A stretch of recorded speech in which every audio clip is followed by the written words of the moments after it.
Avisos práticos para o curador espiritual.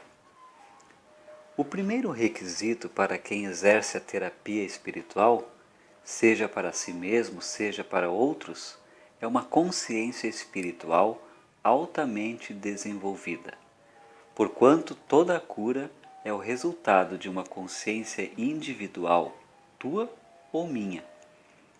Essa consciência não depende de Deus, não depende da consciência de Deus, da consciência do Cristo em sentido abstrato, mas depende da consciência individual de cada homem elevada a alturas da consciência crística. É esta a força divina que torna possível fazer as obras de Deus. Mas, se o curador não está repleto da verdade e do amor de Deus, os que cruzam os caminhos da sua vida não tardarão a perceber que ele não faz as obras de Deus e por isto não pode dar ao mundo paz e harmonia. Jesus, o maior curador de todos os tempos, movia-se e tinha o seu ser permanentemente na realização do Pai em seu interior, e por esta razão podia realizar as obras do Pai e dizer com plena convicção: quem me vê, vê aquele que me enviou. Mas, se é Deus que cura, por que é que recorremos precisamente ao Cristo para obter a cura? É porque, ao que nos consta, era Ele que possuía, no mais alto grau, a consciência de Deus, plenamente desenvolvida e realizada. Se não fosse possível conseguir o auxílio através de Jesus, talvez apelaríamos para Pedro, Paulo, João, consoante o conhecimento de cada um, porque neles existia elevado grau de consciência crística. O curador é sempre a consciência de algum homem individual que tenha conseguido alto grau de consciência do Cristo. E a medida dessa consciência crística determina o grau da cura. Há quem julgue que o poder curativo seja um privilégio exclusivo concedido a alguns eleitos. Na realidade, porém, consiste em um determinado grau de consciência da verdade, e na medida em que ele está permeado da verdade, possui a sua consciência o poder de curar. Pela graça de Deus, se realiza a consciência de Deus na consciência do homem individual. Perguntará alguém como se alcança essa consciência? Como se supera o abismo que medeia entre o estado de um negociante ou de uma dona de casa e essa consciência que torna a pessoa um instrumento para a cura espiritual? Não nos esqueçamos jamais de que todo o progresso espiritual vem invariavelmente da graça de Deus e que nada podemos alcançar sem ela, por maior que seja o nosso esforço, o nosso zelo e a nossa fé. Devemos compreender que não fomos nós mesmos que empreendemos esses estudos, mas que algo nos impeliu a isto, e que esse algo está em nós mesmos. O impulso vem sempre de dentro. Grande é a responsabilidade de quem se dedica à cura espiritual. Dele se exige a mais alta compreensão. São esses homens que oferecem à humanidade os maiores benefícios, mas são também eles que são os mais vilipendiados e caluniados pela humanidade. Ninguém deveria dedicar-se a esse ministério da logoterapia, a não ser que Deus o agarrasse pelo pescoço e o empurrasse para dentro desse serviço. E mesmo neste caso, deveria o homem resistir ao chamamento, caso o pudesse. O ministério espiritual não é para ele como não é para ninguém, a não ser que a voz interna insista e lhe diga: Não há outro caminho para ti. Do curador se exige a mais alta coragem espiritual do que for capaz, para resistir àqueles que hostilizam a verdade, e mesmo aos que a aceitam. Não está dentro dos limites da capacidade de um simples ser humano abraçar uma vocação espiritual. Só é possível àqueles que receberam a graça de Deus, para que tenham uma luz maior, que é necessária. Um curador ou mestre se torna transparente para a atuação de Deus. Deve ser capaz de manter dentro de si tamanha medida de experiência da verdade que todo paciente ou discípulo que ingresse no âmbito da consciência do curador ou mestre, lá não encontre nada senão somente verdade e amor. Quem entra na aura de um curador, de cuja consciência transpareça a sabedoria espiritual, deve ter a sensação de entrar em uma atmosfera de paz e integridade. Na medida que o curador se enche de pensamentos de verdade e de amor, desaparecem as desarmonias e discórdia da vida daqueles que entram em contato com ele, em busca de socorro, e mesmo os que na rua se encontrarem com ele participarão, na medida da sua capacidade, dessa consciência do curador, porque há nele uma constante realização. Sendo que Deus é minha consciência, sendo que esse Deus, que é a verdade, enche toda a minha consciência, e é a sua substância e a sua atuação, por isto é esta verdade também a substância do meu universo, mesmo que apareça em forma de uma árvore ou de uma flor, de um amigo e de um inimigo. Tudo que está no meu universo reflete esta minha experiência. Abraço o meu universo dentro da minha consciência, um universo que nasceu e foi plasmado por meu consciente. E como o meu universo é repleto da verdade, por isto revela ele a atuação, a propriedade, a substância, a essência e o característico da verdade, da eternidade e da imortalidade. Vigio a entrada da minha consciência e não permito que entre nela nenhuma forma discordante do mundo fenomenal. Mantenho a sua pureza como um foco sagrado de onde Deus é irradiado pelo mundo exterior.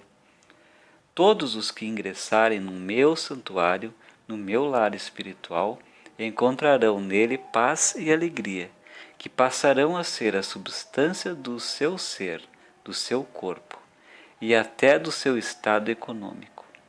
Esta consciência divina os envolve, os mantém e guia e revela a verdade como sendo a verdade do seu próprio ser individual, de maneira que esta verdade se torne a sua lei interna, não só para eles mesmos, mas também para todos os que lhe vêm pedir auxílio e assistência.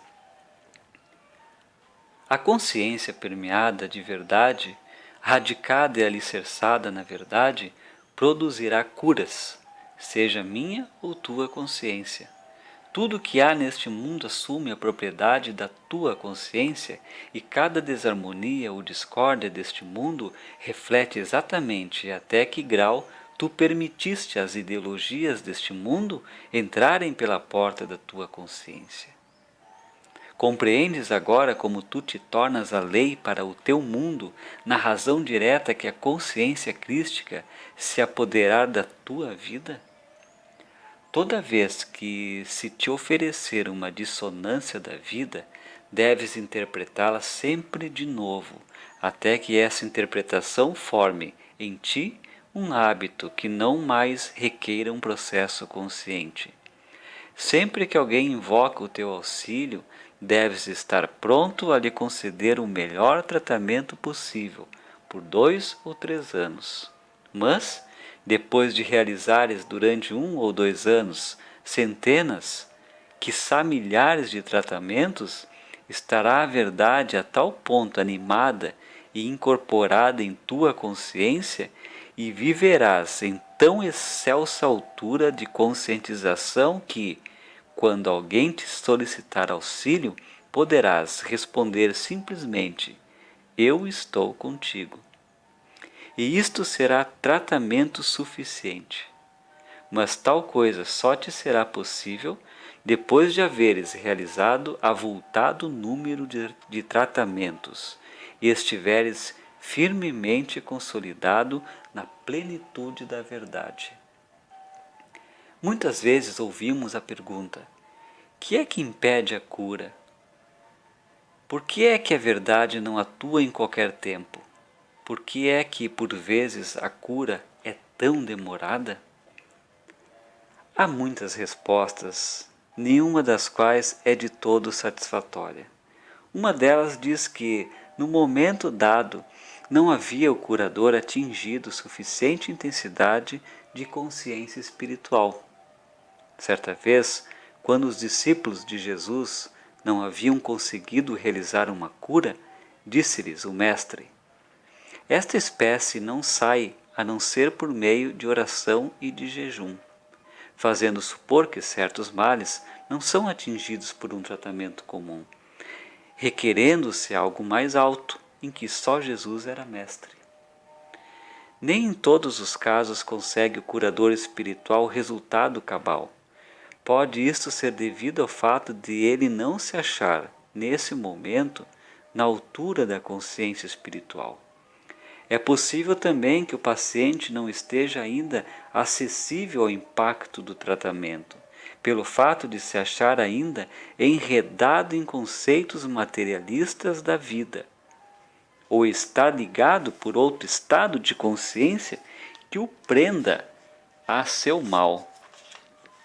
Por vezes, o processo iniciado pelo curador fará ceder o paciente, mas, em outros casos, o doente se prenderá ao seu estado de consciência de tal modo que é praticamente impossível ao curador libertá-lo do mal. De resto, a cura não se resume simplesmente a uma restauração do estado físico do sofredor.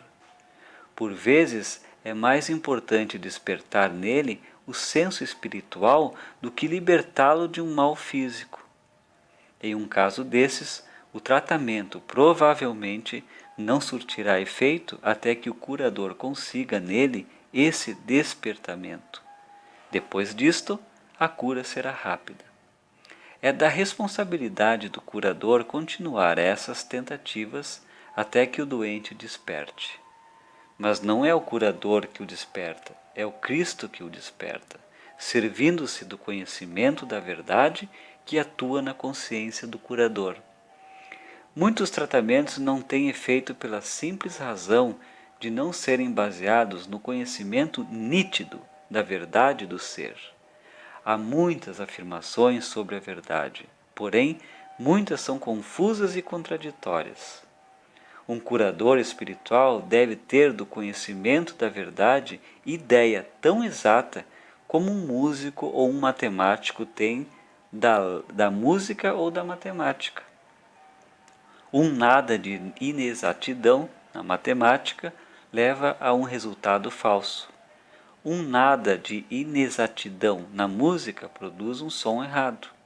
Da mesma forma, é de importância vital no campo da cura espiritual ter noção exata dos seus princípios, sob pena de falhar o tratamento. O conhecimento que tu tens da verdade se tornará em lei de harmonia para o teu mundo, suposto que seja uma consciência nitidamente definida. Mas se for confusa e inexata, confuso e inexato, será também o resultado. Se quiseres realizar a harmonia, não podes ficar sentado por aí comodamente e esperar. Terás de fazer algo específico nesse sentido, e esse algo específico consiste no fato de manteres a realidade do ser como a verdade da tua consciência. O curador se tornará para seu paciente a lei da harmonia na medida que ele mantiver em sua consciência a realidade do ser. Mas, se permitir a entrada a pensamentos mundanos, ou se ceder a sentimentos pessoais de eu ou de meu, não terá efeito seu ministério espiritual. O curador deve sair da massa e separar-se. Acima de tudo, deve possuir elevado padrão de integridade espiritual, uma vez que os homens lhe confiam o destino de sua alma, em um estágio peculiar da sua evolução. Revela isto uma confiança sagrada que ele deve guardar intacta, deve abandonar o mundo inteiro, a fim de poder viver e mover-se e ter o seu ser na consciência divina, de manhã, ao meio-dia e à noite. Curador profundamente comprometido com deveres sociais ou familiares, raras vezes terá sucesso em seu tratamento, porque o atendimento a seus pacientes e discípulos deve sobrepujar quaisquer outras ocupações. Somente o pouco tempo que lhe sobrar, depois de atender plenamente ao seu ministério espiritual e curativo, é que pertence à família e à sociedade.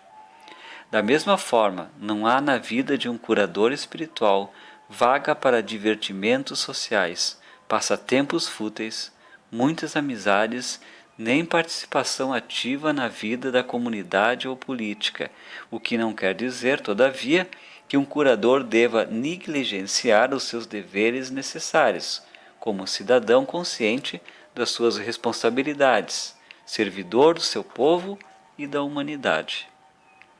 Quem quiser desempenhar a tarefa de curador deve emancipar-se em alto grau das suas relações humanas, a fim de se manter em um estado de consciência espiritual que o torne idôneo para atender a qualquer momento às solicitações superiores.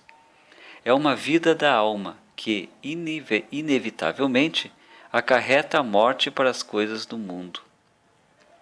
Se por um lado o curador deve libertar-se das relações pessoais, da família e da sociedade, a fim de atender à sua vocação superior, por outro lado, não deve também sucumbir ao abuso da parte de seus pacientes e discípulos.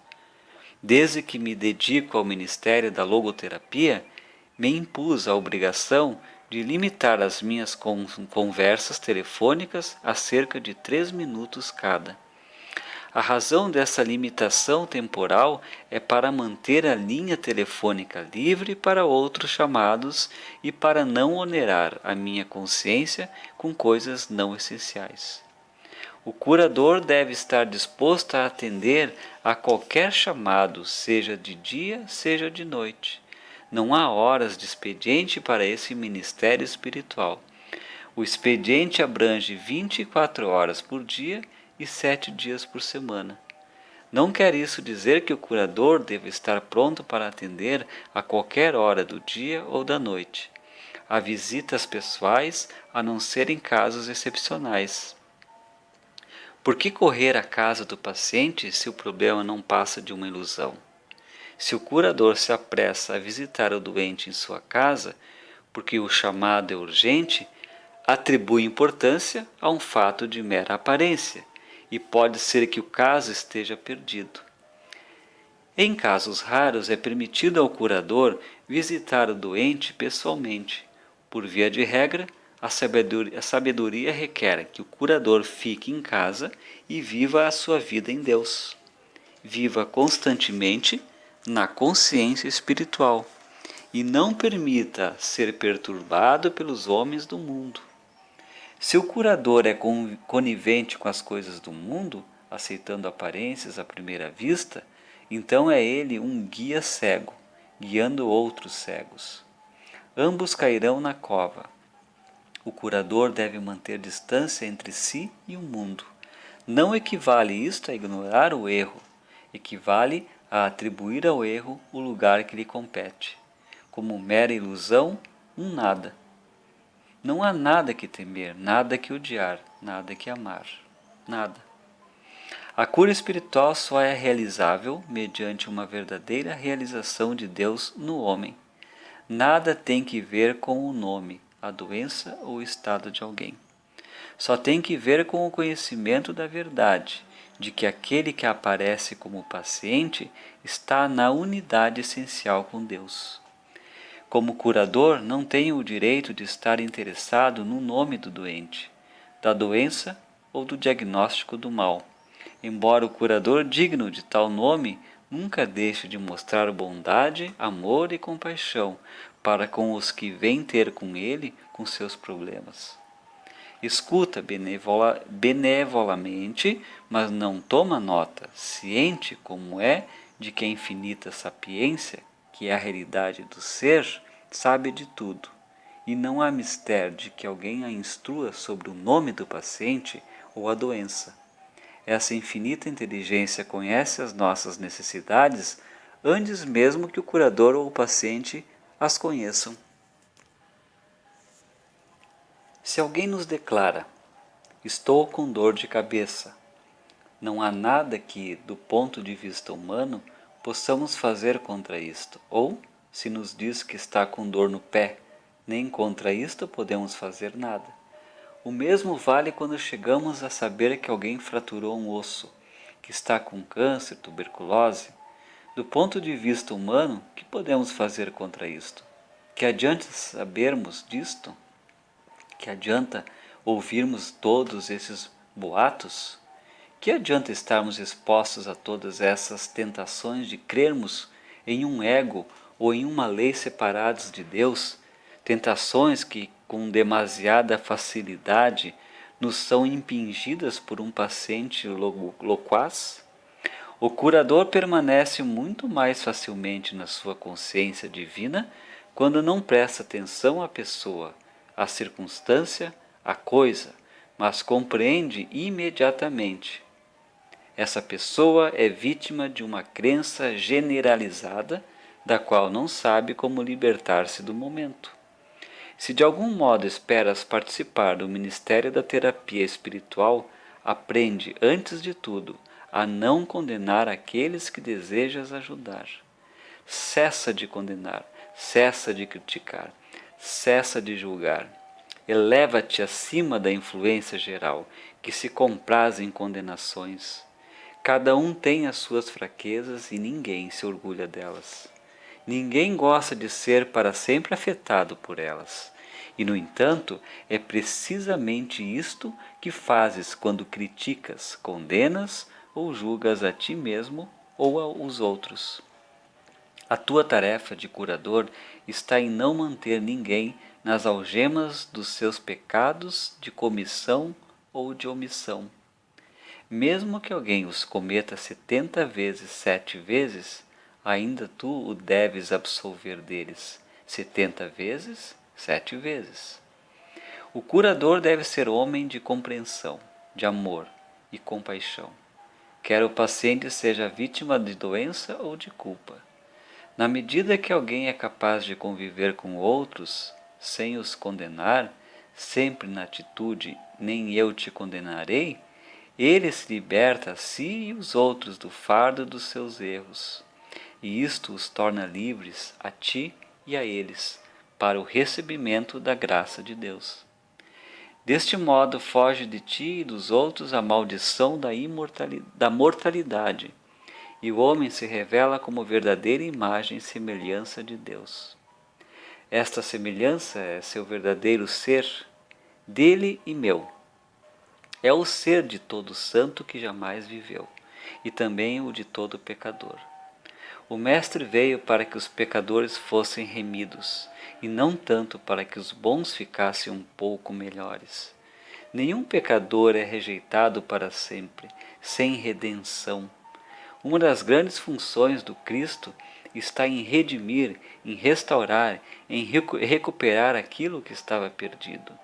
Quer sejam anos de trabalhos perdidos ou uma vida frustrada, quer seja uma saúde arruinada ou uma vida esbanjada em imoralidades.